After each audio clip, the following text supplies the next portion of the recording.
Welcome to Hub History, where we go far beyond the Freedom Trail to share our favorite stories from the history of Boston, the hub of the universe. This is episode 185, Whale Watching on Washington Street. Hi, I'm Jake.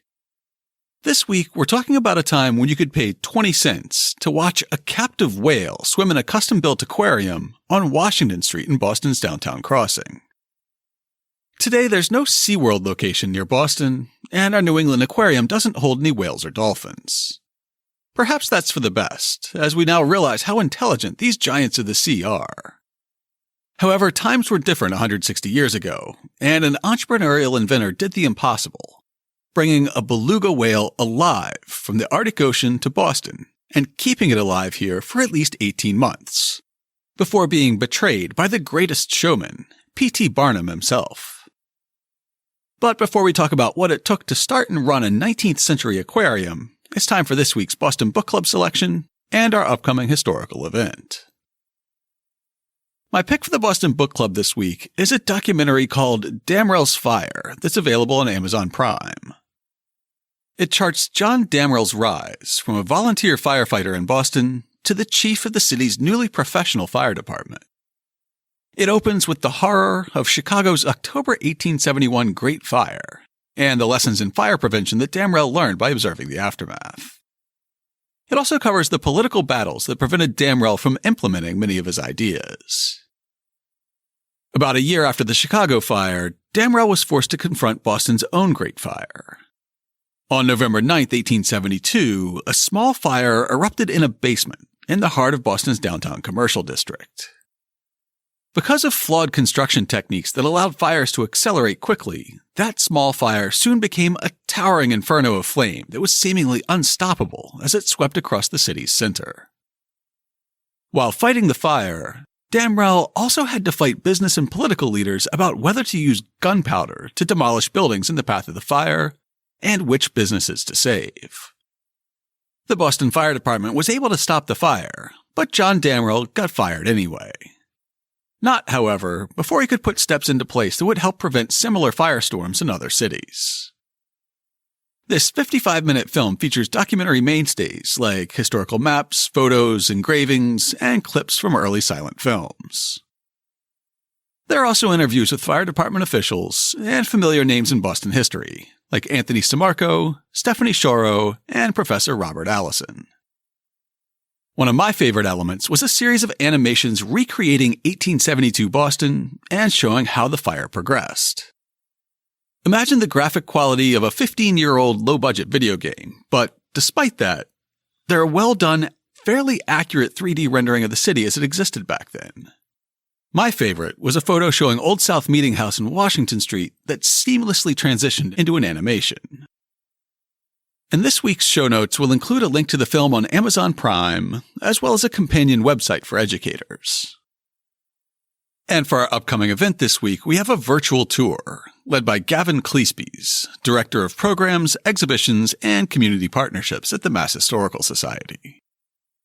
This Wednesday, May 20th at 5:30 p.m., he'll be giving a talk called Misled, a virtual tour of inaccurate historical markers. I have high hopes because the header image for the event post is a stone marker near Mount Auburn Hospital in Cambridge that says, "On this spot in the year 1000, Leif Erikson built his house in Vineland." Longtime listeners may remember that way back in episode 17, we covered the common belief in late 19th century Boston that Vikings had settled the Charles River Valley. In reality, of course, a wealthy baking powder magnate simply read a bunch of books about Vikings, walked to the banks of the Charles nearest his house, kicked at a pile of stones, and said, "Eureka! Leif Erikson's house." Sometimes that's all it takes to set the historical record wrong, as the description of the event explains. Historical markers influence what and who we remember, but sometimes they aren't quite what they appear. Some are just wrong. Even in a city like Cambridge, a place known worldwide as a home to rigorous scholarship, misleading and inaccurate historical markers can be found. While these markers don't always reflect the whole truth, sometimes the stories they tell offer important lessons about who gets to shape history. This virtual tour will explore Cambridge's strange patchwork of unreliable markers, including mimic houses, mislabeled trees, and even a fake rock. The online event is free, but advanced registration is required. We'll have the link you need in this week's show notes at hubhistory.com/185. Before I start the show, I just want to say thanks to our latest Patreon sponsor, William L., and all of you who've stuck with us through the COVID crisis. The entire podcast business has been hit with declining download numbers now that people aren't commuting or going to gyms, and we're no exception to that. So we're grateful to those of you who are still listening, and especially to those who still sponsor us on Patreon. We know that this is a lean time for many of you, but after you support local businesses and, of course, your favorite historic site, please consider supporting the show as well. As little as $2 a month helps us pay for web hosting and security, podcast media hosting, and the audio processing tools that make us sound so buttery smooth. On a personal note, I want to say that I've been suffering from a crippling bout of writer's block since our social distancing experiment began. Something about the added stress of working at home full-time and the background anxiety of wondering whether picking up groceries this week is going to kill me has made it impossible for me to write new scripts. Since mid-March, I've released 5 interview shows, 3 reruns, and the only new scripted show I've released was episode 177, about a well on Long Wharf. And I actually wrote that one over 2 years ago, and just never got around to recording it. All that is my long way to say that I'm very relieved to have finally written a new show script. So without further ado, it's time for this week's main topic. Perhaps during this coronavirus quarantine, you've been one of the millions of people charmed by YouTube videos of Wellington the penguin, exploring the Shed Aquarium in Chicago. With no people around, the curators allowed Wellington and his fellow rockhoppers to roam around the building and examine the other exhibits. In one video, the tiny penguin comes nose to nose with a white beluga whale through the glass of the beluga's tank.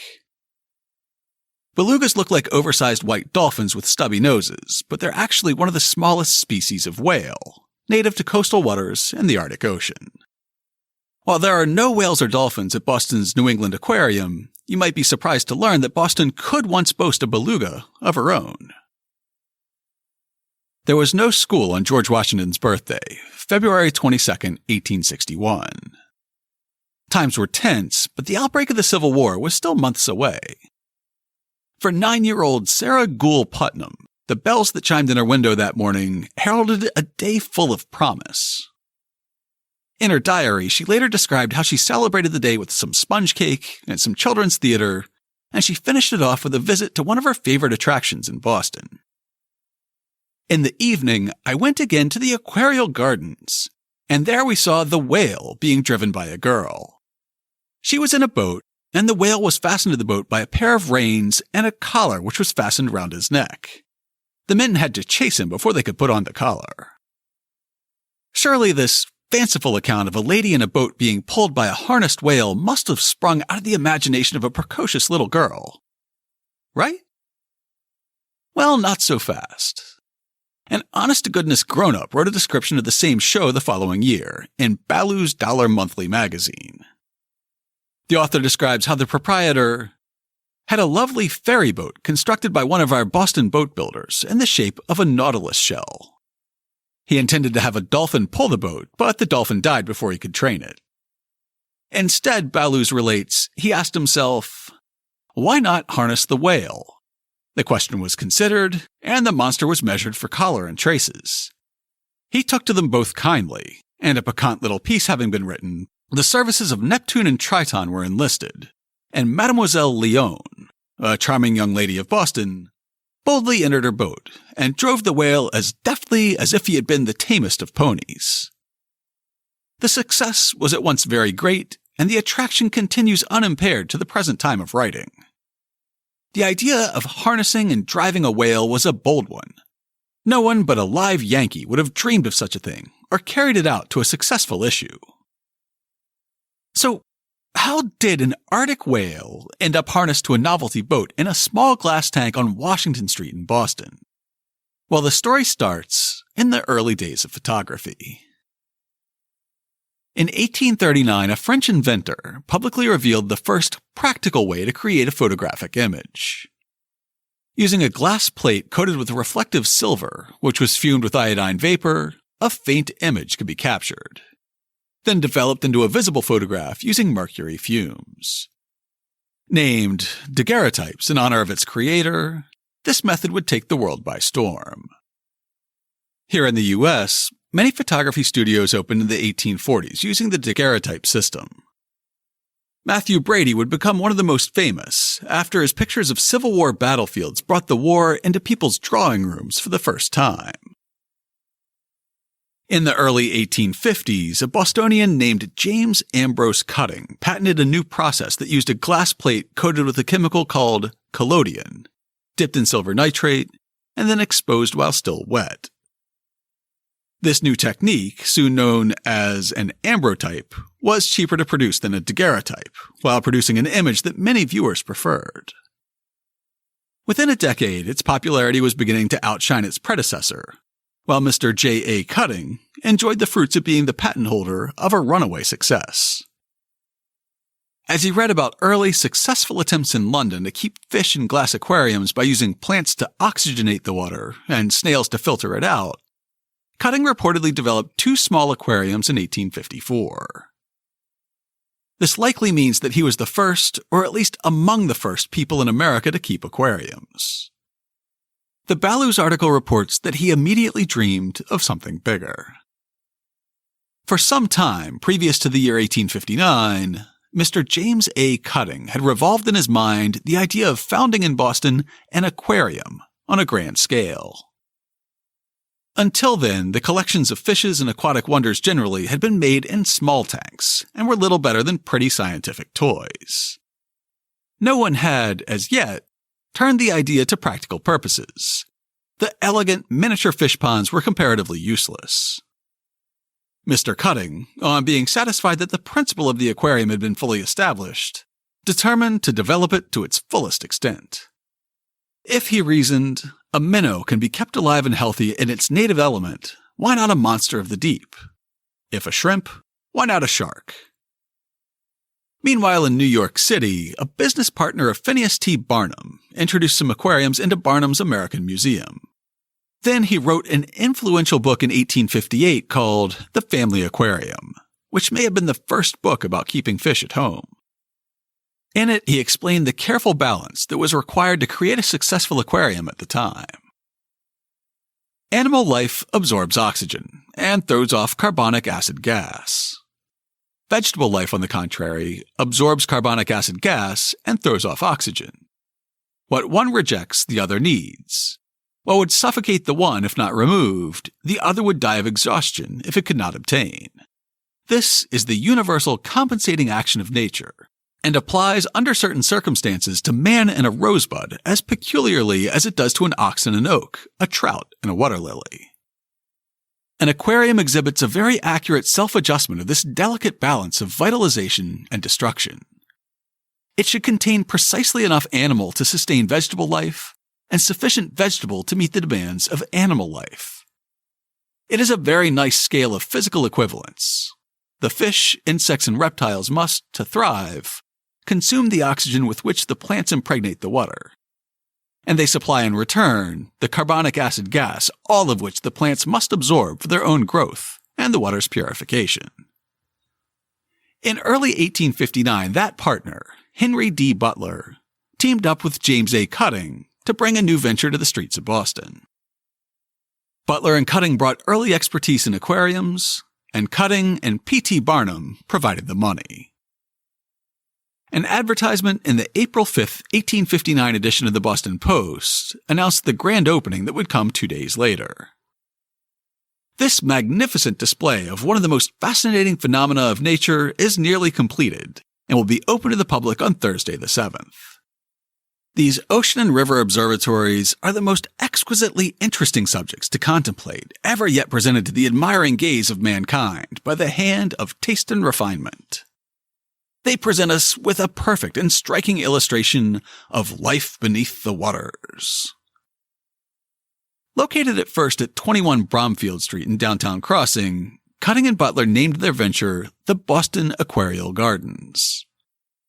It was directly across the street from the ancient Province House, which was the ceremonial home of Massachusetts governors from 1679 to 1864, before being torn down in 1922. Inside the Aquarial Gardens, the main exhibits were housed in a round room, under a high-domed roof with plenty of windows to let in the light.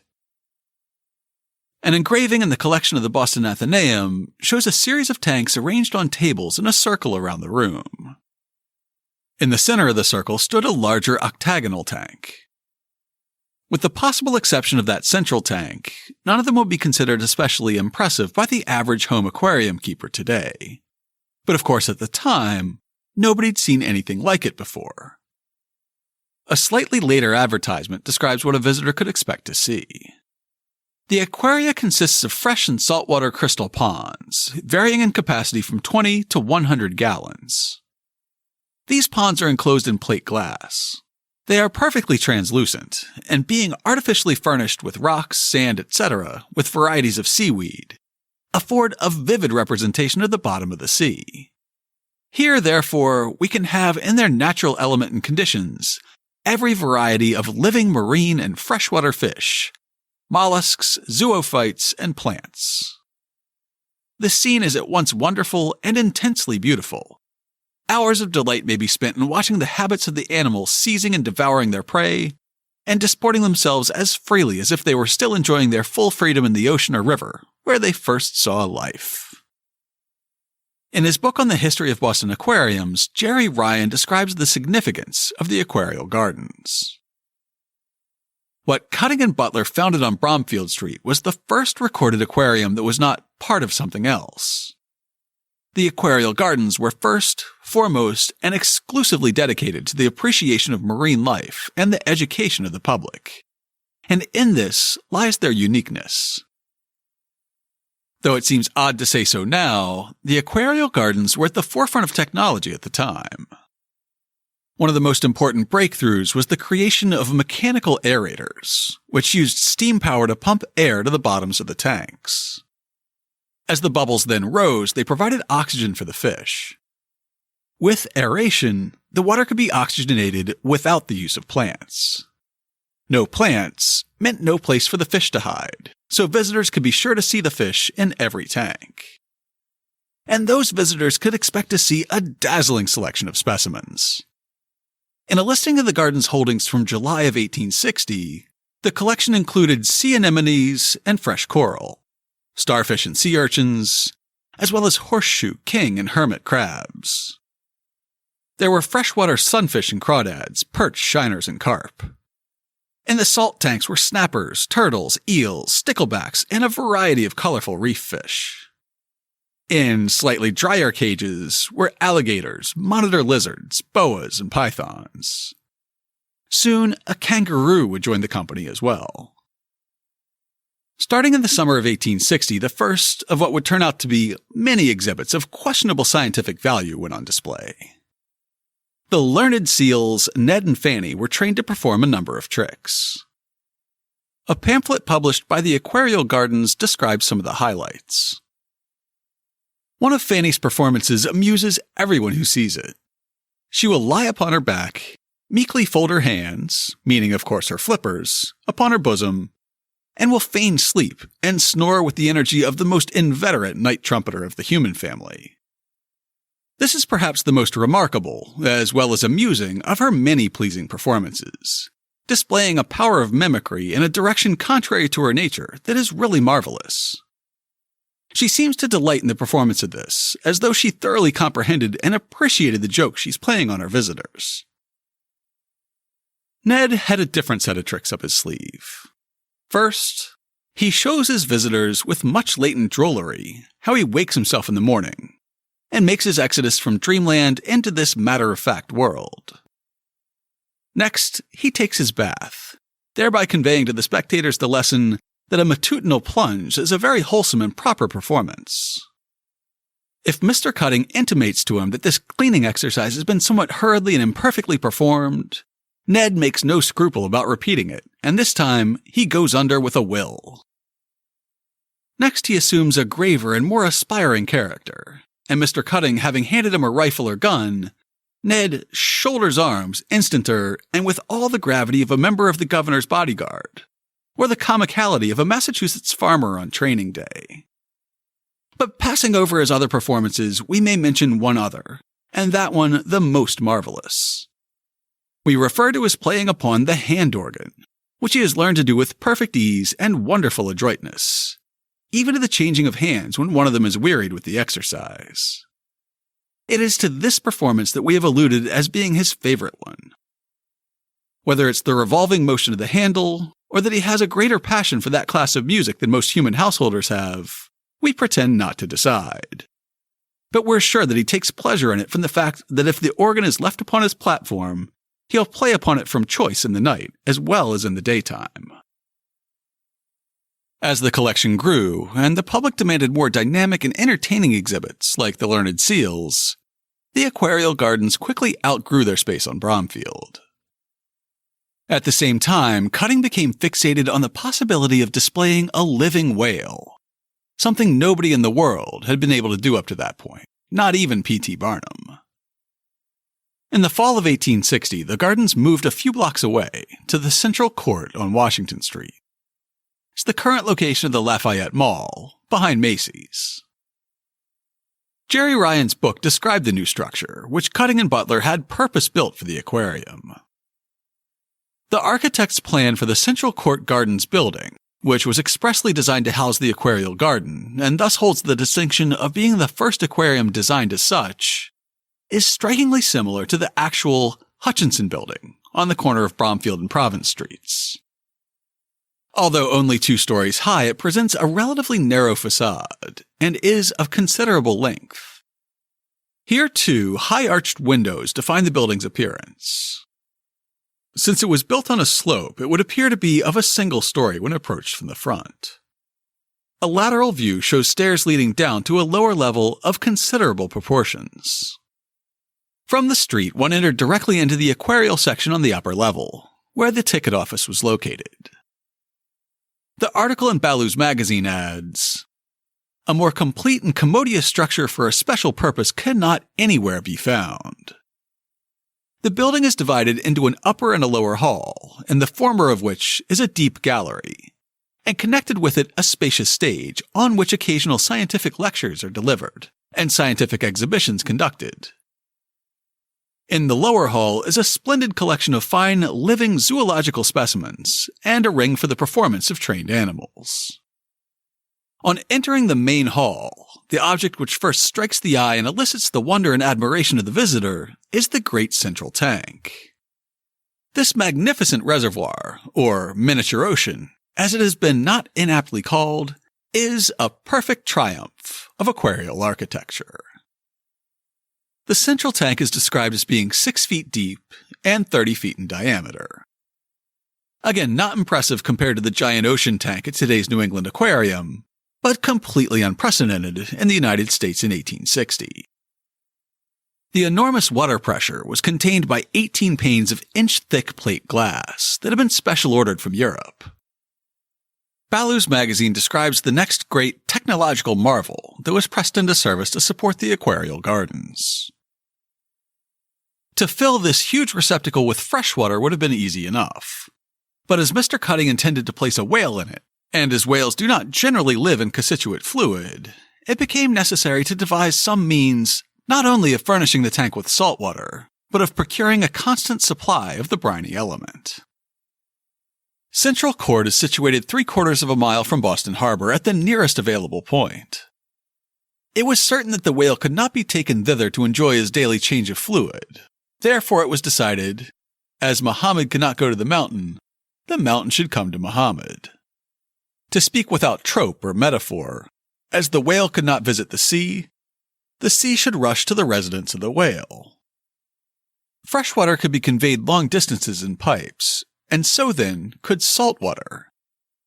Accordingly, iron pipes, carefully lined inside and outside with cement, were laid down under the streets, from the harbor at the foot of Summer Street to the building at Central Court. A work involving no small labor and expense, $10,000 at least having been expended on this item alone.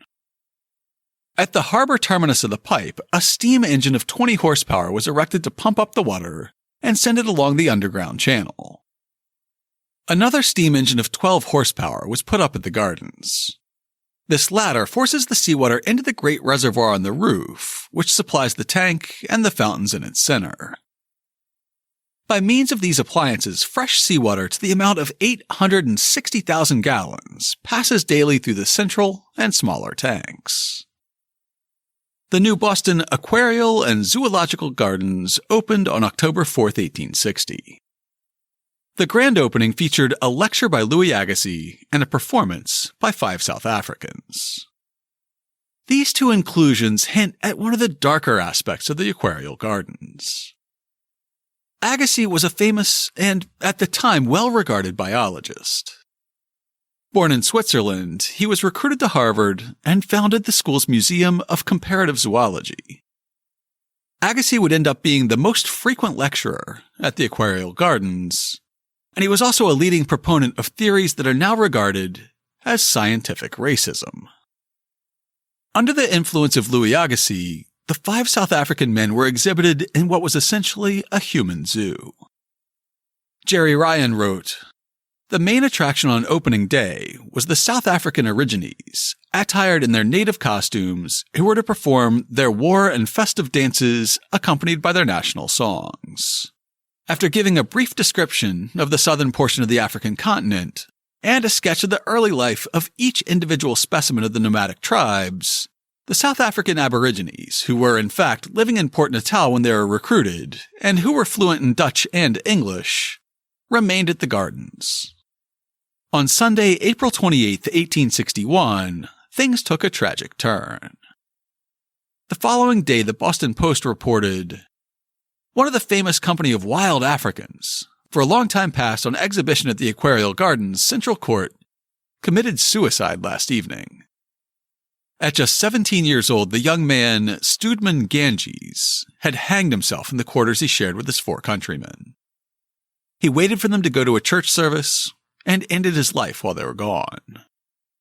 In one final humiliation, Louis Agassiz took possession of his body and arranged for it to be put on display at the Harvard Museum of Natural History. Soon after Stoodman's death, the rest of his countrymen returned to Port Natal, leaving show business behind. They were replaced by a Native American family advertised as the Red Men of the Forest, Mohawk Chief Atsakata, who, with his wife and family, will go through several interesting Indian ceremonies. Louis Agassiz would continue consulting for the Aquarium Gardens and giving frequent lectures there for the lifetime of the institution. In hindsight, that appears to have been a mistake. It was only in the second half of the 20th century that Harvard and other institutions affiliated with Louis Agassiz finally started to wrestle with his legacy. Now, though, Cutting had his specially built aquarium. He had a large central tank, and he had almost 900,000 gallons of fresh seawater being pumped in daily. All he needed now was a whale. Today, of course, we recognize that whales of all species are highly intelligent creatures, and keeping them in captivity is increasingly seen as inhumane. Sensitive listeners may want to skip forward by a minute or two to get past the description of the capture. The white whale was Cutting's goal, and Ballou's magazine relates how he intended to capture one. There is a species of whale well known to frequent the Gulf of St. Lawrence at certain seasons of the year, for the purpose of following and feeding on the immense shoals of a small fish called the capelin that abound in those seas. These whales, in the act of catching, are often themselves caught in weirs constructed for the purpose, from which, when they once enter there, they can only with great difficulty emerge. Cutting contracted with a Canadian whaler to procure a living beluga, which had never been done successfully. An article in the Boston Atlas gives the location along the St. Lawrence where the whaler operated as between the Orel and Duluth rivers. Ballou said that the whaler was amused, but he didn't believe it would be possible to keep the whale alive long enough to bring it all the way to Boston. Nevertheless, he was willing to give it the old college try. An 1879 book about ocean life by William Damon, who would later work at the Aquarial Gardens, describes the process he undertook. The difficulty of capturing a whale even 20 feet long is immense, and the expense is also great. It cannot be taken alive by pursuit, and the only successful method is to build a large trap by sinking long stakes into the mud at low tide, enclosing a space large enough for several whales, and excavating this so as to form a sort of basin. When a school of whales approach the spot at high tide, they do not perceive the shallowness of the water, and the sole chance of capturing them is that they remain sporting about over the enclosed basin until the tide is retired, when they then find themselves struggling in the mud or in water too shallow to float in easily, and they are then approached by their hunters. Now comes the tug of war. Several men enter the water and endeavor to fasten ropes around one or two of the entrapped animals. The lower the water, the more easily this is done. But generally, a very exciting struggle ensues, the whale endeavoring to escape from the barriers which surround him, and the men, in their attempts, slipping, splashing, sinking in the mud, sometimes knocked over by the plunges of the worried animal, ordering, shouting, and, I fear I must add, swearing. Finally, in a few instances, they have at last succeeded in making Leviathan captive. The Boston Atlas adds a note on the fate of the other whales caught by the same whaler that season. 14 have been caught within 2 months, which period is commonly accounted a season. All but that caught for Mr. Cutting were killed for the purpose of procuring oil, which is their only product of any value. Having succeeded in catching a living beluga in his weir, the whaler sent a telegram to Mr. Cutting, who brought a small army of workers and equipment to the shores of the St. Lawrence to pick up his catch. Ballou's magazine then picks up the tale again. The next thing to be done was to convey him overland to Boston. In order to do this, a wooden tank rather longer than the whale and deep enough to hold him coffin-wise was made. This was partially filled and lined with seaweed, laid on its side, and about 50 men rolled the whale into it. Not, however, without his protesting against such liberty by sundry lashings of his powerful tail. Once in the box, he was well packed with weed, and placed on a truck, on which he was carted 12 miles to the nearest railroad point. Here, Mr. Cutting had chartered a special engine and truck, on which latter the whale in his box was placed, and away went the train with its novel freight, now approximating to the Flying Fish, to Quebec, and from thence on the Grand Trunk Railway to Portland, Maine, and finally to Boston, where the whale, having had water thrown over him every now and then during his long journey, arrived safely and in excellent condition, being the first living whale that had ever traveled on a rail. In anticipation of the monster's arrival, a derrick had been raised over the great tank, and the wooden box being lifted to its edge, the whale was tumbled into its new residence, where it is now quite at home. The beluga whale was on display by the first week of June in 1861, and it was soon joined by a dolphin. I couldn't find a source that described the dolphin's capture in detail, but I assumed the method was similar. When Sarah Gooll Putnam visited the new Aquarial Garden on November 21st, she described both new residents. There is a whale in a tank. The whale was about as long as 2 short men, and he is as white almost as snow. There is a dolphin with him, and several little fishes, and there was a fountain in the tank which looks very prettily when it plays. We already described the spectacle of the whale pulling a boat that Sarah witnessed a few months later. William Damon describes what it was like to work with the beluga. It continued in good condition for more than a year, and became so perfectly acclimated to its new home that it actually showed some signs of intelligence. There was a nautilus-shaped boat made, to which he was occasionally tackled and taught to draw. I fancy he was not very fond of being treated like a draft horse, for when we wanted him to hold up to be harnessed, he just put on speed and went all the faster around his glass-walled circle. He would, however, sometimes condescend to take a live herring or squirming eel from my hand, and then turning on one side, sail round and look up for more of the same sort. And in other ways he would show that he was really becoming an intelligent, Americanized citizen. This creature hardly ever remained still. It appeared to always be swimming around its tank, and ever in the one direction, but varying its speed, and it seemed to find amusement in diving up and down and in splashing water with its tail, which was admirably formed for the purpose, varying its performances by occasionally spouting a stream of water through its blowhole into the air. By all accounts, this first beluga lived for about 18 months in captivity.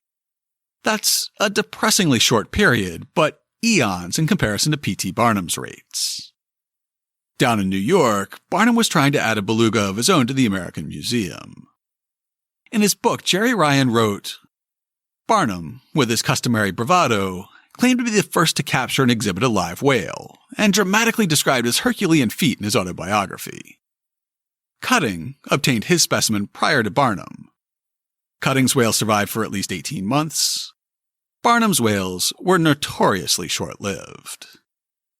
In a letter to the New York Times, Barnum wrote, In August last, I succeeded in bringing to the museum 2 living white whales from Labrador. One died the first day, and the other the second day. Even in this brief period, thousands availed themselves of the opportunity of witnessing this rare sight. Since August, I have brought 2 more whales to New York at an enormous expense, but both died before I could get them into the museum. A 5th living whale has now arrived here, and will remain in the museum as long as he lives. Yet that 5th whale didn't fare much better than the first 4, and soon Barnum recruited the assistance of J.A. Cutting and Boston's Aquarial Gardens, as described by Jerry Ryan. In July of 1861, the central tank became seriously crowded. Barnum loaned 2 of his St. Lawrence belugas to the Aquarial Gardens for 2 months, prior to their installation in New York. There were now 3 living whales measuring 9, 11, and 12 feet, and weighing from 800 to 1,000 pounds, thus rendering the gardens, and this particular alone, the most instructive and interesting place of amusement in the world. In all probability, this was the 3rd pair that Barnum had captured. Having failed miserably in maintaining the first 2 previous pairs of belugas, it seems likely that the great showman tried to learn the technique of keeping whales alive in captivity in Boston before moving them to their final destination. P.T. Barnum seldom did anything with disinterest. When Barnum finally moved his 2 whales to New York, they quickly expired. Rumors say that P.T. Barnum soon owned a series of whale pens along the St. Lawrence, and he had a supply chain of whales in constant motion, so new belugas appeared in New York City every few days to replace the earlier specimens that died almost immediately upon arrival. Well, you know what they say. If you can't beat 'em, join 'em. Or in Barnum's case, if you can't beat 'em, initiate a hostile takeover, push out the original management, and turn the Aquarial Gardens into just another sideshow act. Old Phineas T. had been an investor in the aquarium since its start on Bromfield Street, but he'd been a silent partner up to this point. Jerry Ryan's book says, On May 13th of 1862, the gardens were closed for extensive improvements, a change having taken place in the management. It can be safely said that Henry Butler was Barnum's proxy, and without the presence of his agent, the great showman felt that he had lost control of the gardens, which he'd been financing. The establishment was reopened on June 16th. On the occasion, Barnum said he would use his extraordinary facilities for procuring rare novelties from nearly every portion of the globe. At the same time, he hoped to form such a happy blending of amusement with instruction as not to depend solely upon the scientific public for support, but to render this establishment attractive and popular with all respectable classes. James Cutting, who had founded the Aquarial Gardens and successfully captivated a whale, was relegated to remain at the gardens and take charge of the living whale and the musically educated seals. Under the new regime, Cutting's scientific approach to operating the aquarium went right out the window. Instead, Barnum's famous curiosities took center stage at the newly renamed Barnum Aquarial Gardens. The reopening was celebrated with a great national dog show. They were followed by an albino family from Madagascar, a glass-blowing exhibition, a Connecticut giantess, a double-voiced singer, and the Grand National Baby Show. General Tom Thumb and Commodore Nutt, both circus performers with dwarfism who were employed by Barnum, would perform at the newly revamped gardens extensively in the summer and fall of 1862, when Tom Thumb was 24 years old and Nut was just 14. Sally Gooll Putnam visited again during this period, on a late November Saturday, and recorded this in her diary. In the afternoon, I went with Gertrude and Johnny to Barnum's Aquarials. We went in time to see Commodore Nut, as he's called, and see a man swing on a rope and turn head over heels on it, and see a contortionist, and we heard a man sing a real funny song. And then we went down to the lower place of the Aquarial Gardens and saw the rhinoceros eating. And then he went down into his tank and laid down. Contented, I guess. We saw the seals, too. Of this period, Jerry Ryan noted, Barnum reigned for 8 months over the Aquarial Gardens, which became little more than a poor parent of his American Museum in New York. As promised, the rare novelties arrived thick and fast. The marine life exhibits were mere background. In the middle of all this, witnessing his dream being cheapened and destroyed, was James Cutting. One can only speculate as to what must have been going on inside this pioneer aquarist, who marveled at the wonders of marine life and wanted to share this experience with others. At about the same time in November of 1862, when Sally Putnam was watching Commodore Nut, James Cutting left the Aquarial Gardens and William Damon took over as chief trainer. Cutting tried to open a competing aquarium, but it failed after only 2 weeks.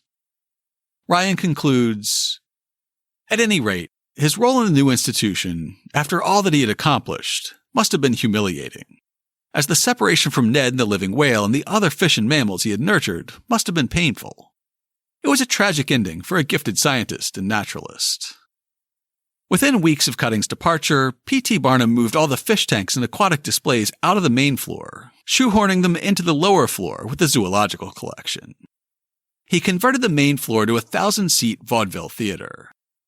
In January of 1863, he put the business up for sale, and in February, he closed it abruptly, moving the remaining animals to his American Museum in New York. The purpose-built aquarium building at Central Court would be used as a vaudeville theater until 1872, when it burned down in Boston's Great Fire. You can learn more about that in this week's Boston Book Club pick.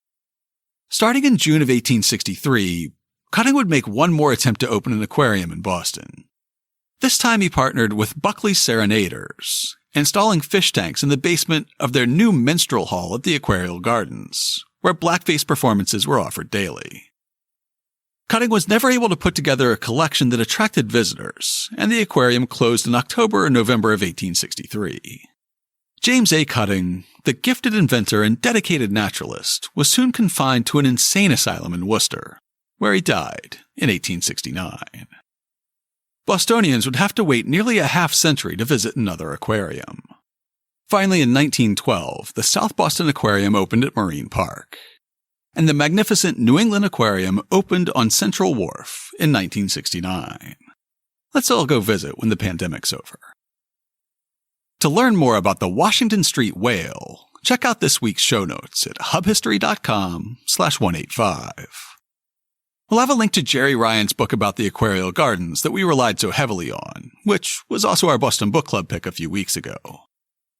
We'll link to the 1862 profile of the Aquarial Gardens in Ballou's Dollar Monthly magazine, to Sally Gooll Putnam's diary entries about the Aquarial Gardens, and to a list of the aquarium's holdings in July of 1860 and May of 1861. We'll have pictures of the original Aquarial Gardens, as well as pictures of the beluga pulling a boat. There will be links to the book about the learned seals and the books written by Butler and Damon. We'll have depressing news coverage of the early attempts to captivate a beluga by Barnum and Cutting, as well as a modern account of an offshore sanctuary in Iceland, where captive belugas are gradually reintroduced to the wild. And of course, we'll have links to information about our upcoming event and Damrell's Fire, this week's Boston Book Club pick. If you'd like to get in touch with us, you can email us at podcast@hubhistory.com. We're Hub History on Twitter, Facebook, and Instagram. Or you can go to hubhistory.com and click on the Contact Us link. While you're on the site, hit the subscribe link and be sure that you never miss an episode. We're in all your favorite podcast apps, including Spotify, Google Podcasts, Stitcher, Pocket Casts, TuneIn Radio, Player FM, and many more. Stream the show every Sunday night at 8 p.m. on bostonfreeradio.com. You can also listen on your favorite smart speaker. If you have an Amazon Echo, just say, "Alexa, play the Hub History podcast." Or if you have a Google Home, you can say, "Hey Google, play the Hub History podcast." Sure, playing the latest episode of Hub History, our favorite stories from Boston history. If you subscribe on Apple Podcasts, please consider writing us a brief review. If you do, drop us a line and we'll send you a Hub History sticker as a token of appreciation. That's all for now. Stay safe out there, listeners.